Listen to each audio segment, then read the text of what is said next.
So, as of me recording this, Mario vs. Donkey Kong for the Nintendo Switch came out today, February 16th. And of course, with me being the absolutely massive Mario nerd that I am, I of course skipped school today, drove to GameStop at around 8:30ish in the morning, bought the game, which made all the GameStop employees want to kill themselves because I was the only person there, and then proceeded to drive back home and binge the game for about 2.5 hours, or whatever. Like, I'm like 2.5, 3 worlds in, so do the math, I don't know. And yeah, before you ask, I did play a little bit of the demo. I played like a level or two of it just to get like a feel. I was gonna buy the game anyway. I was just kind of excited. So the big question is this game worth the money? Because if you really think about it, it's a very, very simple game. Just like a very simple game from like what, 2004, something like that, the early 2000s, that got remastered for the Switch. And yes, it is an absolutely beautiful remaster, and it implies and shows like a bunch of the stuff from Odyssey that worked, because it's like the same Mario model and all the details and junk. But is it worth it? Yeah, I'd say so. It's very much a filler game. Like, and that's not really a bad thing. Sometimes some of the best games are just like turn your brain off and go. That's why I really like Mario games, because yeah, it's easy to learn, hard to master. And I can, like, if I just want to turn my brain off, I'll play through like Mario Wonder for like the 23rd time, but like I'll lock in and then just do super good. You know what I mean? But this game, it's very tightly designed. I'd never played. I didn't play the original game that this is a remaster of. I played the sequels to that, which was just like Mini Mario's Part 400,000, and those were really good. And I remember back at least a few years ago, like 2020, 2021, a lot of people were like, it'd be really cool to get a remake or just a new installment in the Mario vs. Donkey Kong series. And everyone, and I mean everyone, thought it was just going to be like Minis March Again Part 17. No one thought that would be an actual Mario vs. Donkey Kong game, because for the longest time, it's just been about the Mini Marios, which is super fun. I mean, on the DS and 3DS, those games were super cool because they're kind of, not to sound like stupid, but they're Mario Maker adjacent with the way you build out the levels as you go. Kind of, but not really, but like I'm stretching, whatever. The game. It's just a puzzle platformer. Less platformer and more puzzle, but still platformer. You do a lot of stuff. I mean, in most of the levels, it's get the key, unlock the door, go to the next level, and you gotta collect all these like presents and whatnot, which is really cool because it gives you an idea of like, I have something to do instead of just run through each level and just like go brain dead the entire time. Which, yeah, that's fun for a little bit, but like, who isn't 100%ing a Mario game? It's real easy, unless it's like Galaxy or Galaxy 2 where you have to play through the game twice, which is dumb, but whatever. And it's just a really nice, tightly designed game. I didn't, like, as I said, I didn't play the original, so I don't really know the difference. I'm gonna say it's not that different. I'm gonna assume that's better.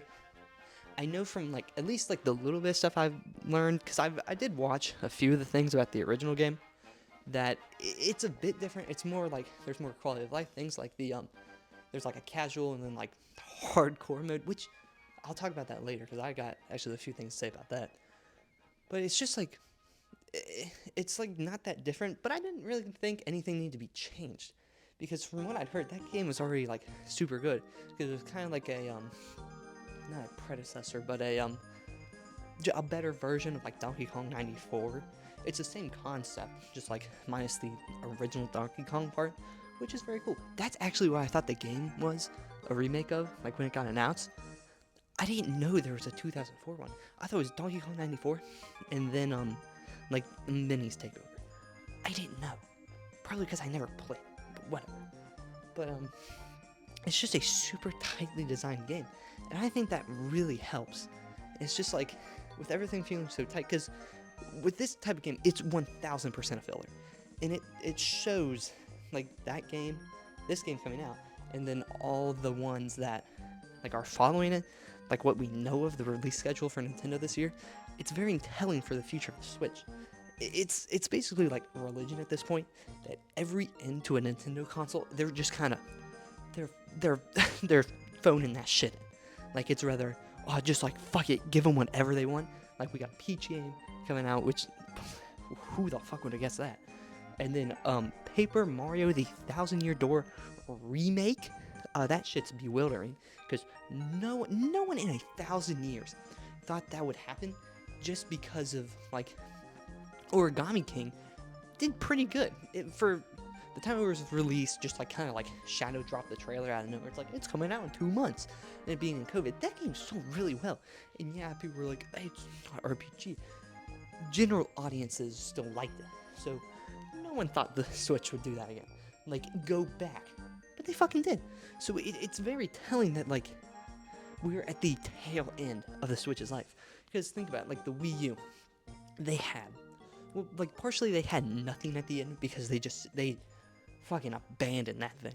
Like they just they abandoned that bad boy for fair reason, because it sold like the state of Nebraska worth of consoles, so nothing. But like still, they still supported games, but it's like fucking F-Zero, not F-Zero, Star Fox Zero or Guard or whatever the fuck, I never played it. And then like Paper Mario Color Splash, better than Sticker Star, still ass though.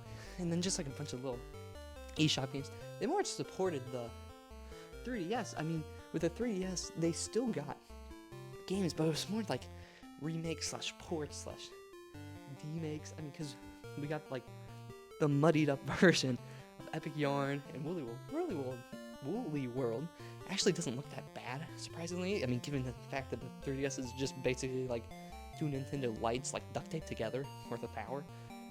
But it's very telling, because we've heard rumors since like November of 2023 that the Switch is it's not dying, but it's moving on, and that Nintendo's planning a new console, which is still going to be a hybrid console, and they'd be stupid to go back on it because the Switch has sold like 20 billion units, but it's going to have greater power, which people were complaining like, oh, they're going to have only the power of like the Xbox One. You got to realize, the only people who effectively know how to use their console is Nintendo.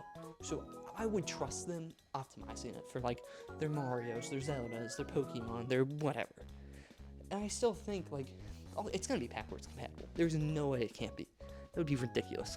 But it's very telling of this game and how it's a remake and going along with basically all the, I wouldn't say shoe-ins, but like the remakes and just like the what the fuck, like small scale projects coming out in comparison to like the rest of the Switch. I mean, like Odyssey, Pikmin 4, like the Zeldas, you know what I mean? But I'm rambling, so let's get back to the game. There's like 3 types of gameplay within the game. There's like normal, I guess it's like you're Mario, you gotta get the key in the level and head to the door, boom, you escape, go to the next level, while trying to get all the little present collectible things. And then there's the other type of levels where you are guiding all the little mini Marios that Donkey Kong had captured, which are so fucking cute, it's unbelievable, to the end of the level, getting them all out safely. And then you go against DK, who's basically just hitting like these 3 colored switches to like turn on and off platforms, like drop shit. There's other variables of it, but it's usually that. My favorite one is the one in the jungle, where I'm not counting this as a spoiler, it's in the trailer, where you're like going against the ropes, or going across the ropes, and he's throwing shit up at you. Pretty cool. But yeah, I think if this game had more like gameplay elements, it would feel so much more cluttered. Because I remembered in like the I guess it worked in the old like mini Mario games, because each world was like 7 levels. So and it wasn't like you build a bridge in this world and then you never build a bridge again in like any of the other worlds. They each have their own gimmick, which is cool. But I think the overarching gameplay of like it's the same shit, different concepts. Like it works for this type of game, especially for the Switch, with things feeling bigger scale in general. I'd say it works. It works well in its favor.